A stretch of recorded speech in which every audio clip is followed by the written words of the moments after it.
Hey guys, I'm off. I kept realizing I had stuff on the truck that I needed, so I kept having to stop and pull back over to my house to get things, just because I realized I wasn't completely prepared. But anyway, yeah, I got a interesting topic. We're gonna continue Ray's topic from yesterday, talking about the weedy versus manicured yards. I guess the weed-free yards, as I like to call them, in a little bit. And I'll probably do a two-part clip here. I'll do two clips because it'll probably take a little this first one probably take a little while, and then I'll need to pick up JR and head to the gas station. So it's about 7 o'clock. It's pretty cold. Let's enjoy the cold weather, the cool weather while it lasts, y'all, because we'll be begging for it before long, right? When it gets super hot again. But yeah, I actually really like working in the cooler, colder weather personally, but we all know it's going to get hot, sooner than later for sure. So yeah, I'm trying to enjoy it. But anyway, so I want to talk about, mention the video I did, I guess a couple days ago, going over the yard that I looked at. I had a couple guys in comments come in there and tell me that I didn't charge enough. Well, let me make this point. So I think the camera kind of deceives you a little bit. Whenever I'm holding the camera up, this DJI 5, it tends to focus on me, and everything behind me is going to look like it's further away.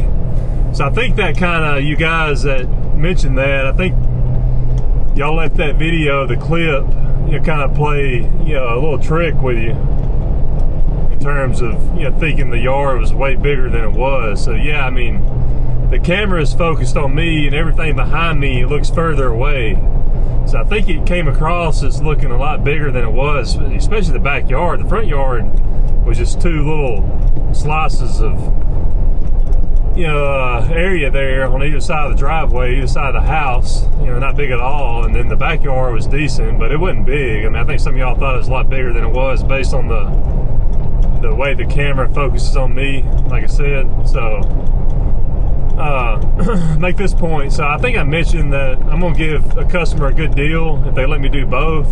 So let's say if they didn't let me do the treatment, I probably would have told them 65. Yeah, I know. I would have told them 65. And if they just wanted the treatment only, I would have done the treatment for 70.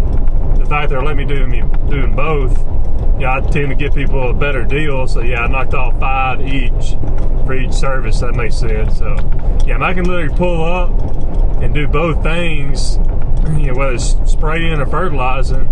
I can mow and do the treatment at the same time. So that makes it extra profitable for me, and obviously saves me time having to come back and do them separately, right?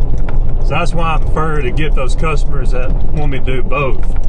And that kind of plays into the topic in terms of the weedy versus weed-free yard debate, or manicured yard debate, like Ray was talking about yesterday in the video. So yeah, that's the first thing for me. So yeah, I mean, honestly, obviously if someone has a weedy yard and assuming they want to treat it, that would be a disadvantage for me, because right now that's really one of the main things, like I said before, that same video I was talking about, that's really the main thing that I'm looking for, or one of the two main things, is are they going to let me do both, mow and treat?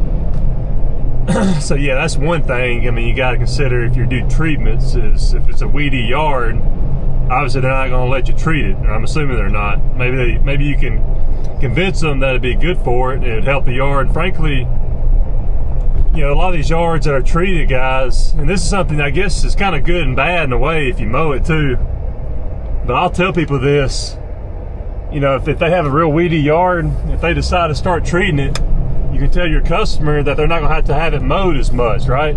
Especially this time of year in the spring, because the weeds are starting to grow fairly heavy, not a whole lot with being cold, a lot of nights are cooler, but the weeds are starting to grow, but the yards that are being treated aren't, right? The Bermuda is starting to come up. The zoysia, it's going to take the zoysia a little bit longer than the Bermuda, but you're starting to see some turf come up in terms of Bermuda and the zoysias, the warm season grasses, but it's not really growing much at all right now. It's just starting to show itself a little bit. So I mean, that's something you can sell your your customers, if you do both, you can let them know that if you do the treatments, you're not going to have to mow it as often, you know, in the spring especially. Okay, so I can save them money there from having to mow it as much. So yeah, that's one thing just to consider. So the main thing, in my opinion, Ray mentioned this, and a lot of the weedy yards that I have are going to be rental style properties or rental yards, and that's an advantage in that the people in the rental property yards, or I mean really the weedy yards too, even if they're homeowners, but especially the people in rentals, they don't care. You know, like a lot of people that I mow for that lease these particular houses, you know, I don't even see them a lot of times.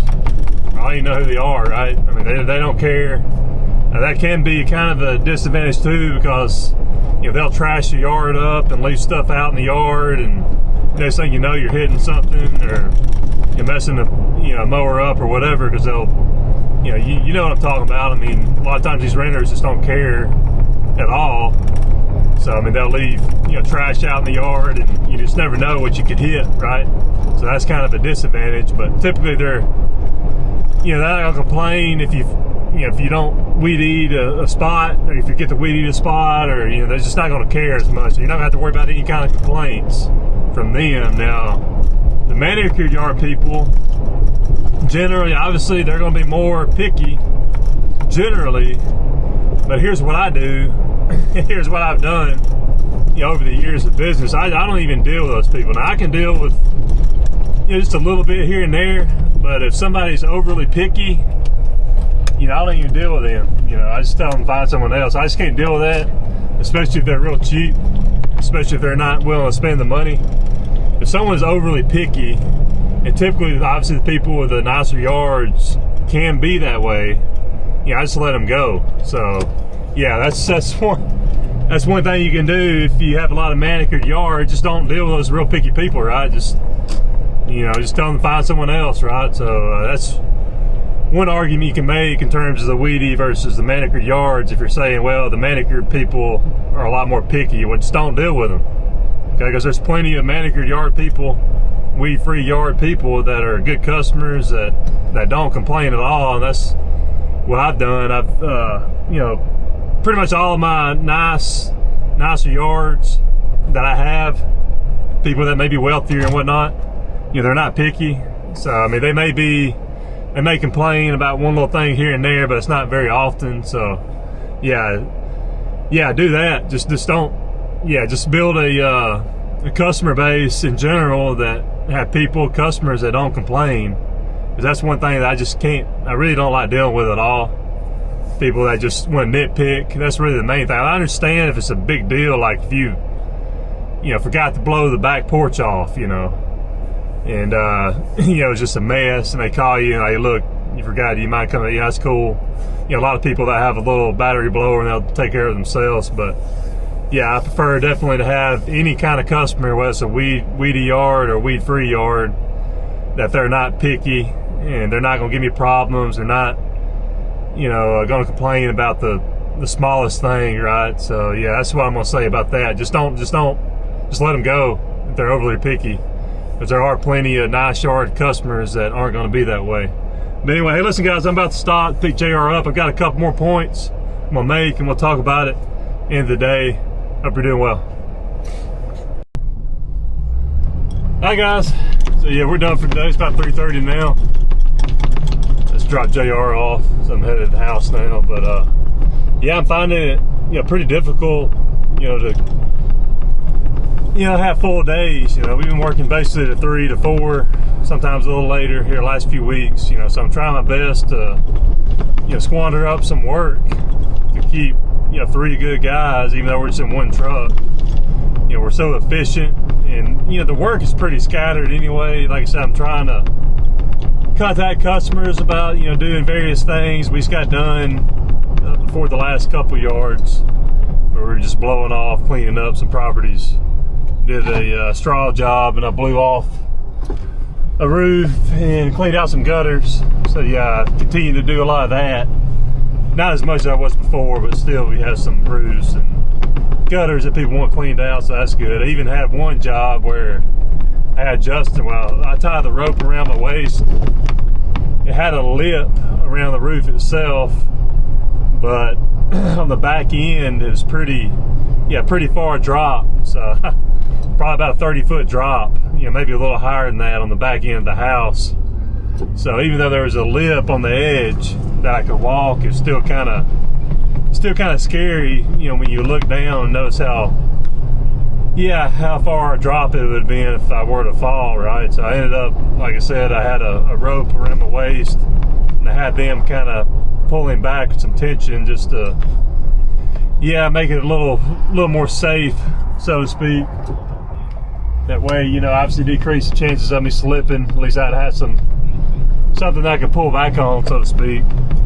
But anyway, overall good day for sure. Gonna have a good bit to do tomorrow. I'm actually going now to see if I can get the sod that I need to finish that job off from last week. But anyway, hey, listen guys, let's talk about, I was thinking about two things. And these are actually reasons why. I think, personally, I prefer the more manicured yards, the weed-free yards. Like I said, those people are obviously going to have you treated, and that's a really good thing for me, someone that does treatments and fertilize, right? Because I can show up, mow and treat or fertilize the same day, right, and be extra profitable when I'm doing that. But just a few things I've noticed, even though the weedy people, the weedy yard people, or the people with those weedy yards, typically aren't going to be as picky and they're not going to care as much. You don't necessarily have to assume that the people that have the weed-free yards are going to be picky. And again, if they are, just drop them, right? All of my nice yard people, for the most part, really laid back and cool to deal with and all that kind of stuff. I've always been good about, dropping the people that aren't that way, because I just don't like dealing with it. It's not worth it, right? And you can do that too, especially as you get more established. You're going to have to deal, we've mentioned before, you're going to have to deal with certain types of customers that guys like myself and Ray too, to an extent, even though I think a lot of his properties aren't, the more manicured style yards. But when you're established, you just don't have to worry about dealing with, the problem people, so to speak, in the industry. Those customers that aren't going to pay you as much and, are a little more difficult. You got to deal with those things earlier on in the game than when you're established like myself. So I've just done a good job of letting those people go. But anyway, there's two things, guys. Two things I want to mention. These are advantages that I find over my years of experience. The number one thing when it comes to the weedy versus the manicured yard debate is I found that those manicured yard people, the people with the weed-free yards, they're going to more than likely have you come throughout the year, even if it's just maybe 2 or 3 times, throughout the winter. There's a good chance they're going to have you do that, or even if it's just once a month. I've even got, a few that had me come every 2 weeks, just to blow leaves and pick up sticks and stuff like that. Not many, but I do have a few that want me to come, twice a month, throughout the year, right? A lot of them won't have me do that, but quite a few do, and I have, several others that, they're going to have me come, at least a few times throughout the winter, right? So the weedy yard people, in my experience, they're going to be the first to tell you see you in the spring.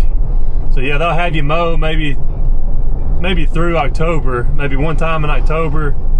Then they'll be done till maybe March or April at the latest.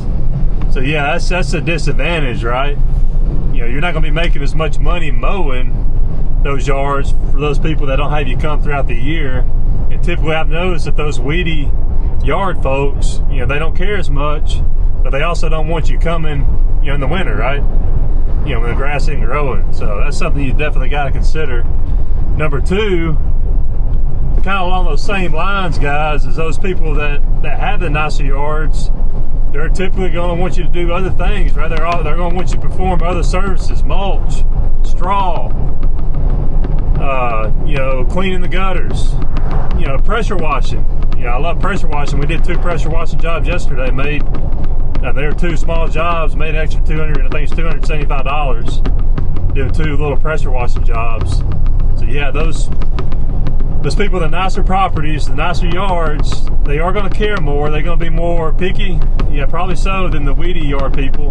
But they're going to have you wanting to do more things in their yard, more services. Now I know Ray, obviously he has more of those style yards, and they're going to offer him, maybe some, skid steer work from time to time. But they're probably not going to have him do, a lot of pine straw, not a lot of mulch.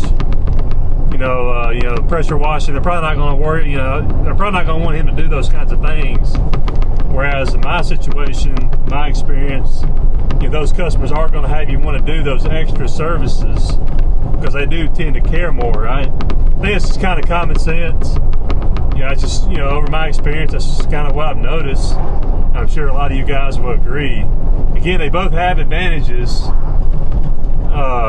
for sure, but overall, I feel like you're going to be better off, focusing on those yards where the people tend to care more. They want the weed-free grass, so they're going to want other things in their yard to make it look nice, right? So yeah, I think that's my opinion. I think ultimately, if you have a choice in your area over the weedy yards versus the nicer yards, in the nicer neighborhoods where people want everything looking really good, I think you're going to be more profitable in the long run. Focus on those yards, those people that want more services done. So yeah, y'all let me know what you think. It's my opinion based on my experience. Again, every area is different. It really ultimately depends on what's in your area, right, in terms of the yard types. But I just thought I'd throw it out there, y'all. Yeah, hopefully that's helpful. Ray did a good job yesterday in his video and made a lot of good points, and I agreed with a lot of them. I don't think he mentioned, the fact that, the weed-free people are going to have you come throughout the year, are going to be more likely to have you come throughout the year. So that's definitely a big one, for sure, in my opinion. But anyway, hey, listen, y'all, that's enough of that. Hope you're all doing well. Hope you're having a good week, making some money. God bless you. Talk to you later.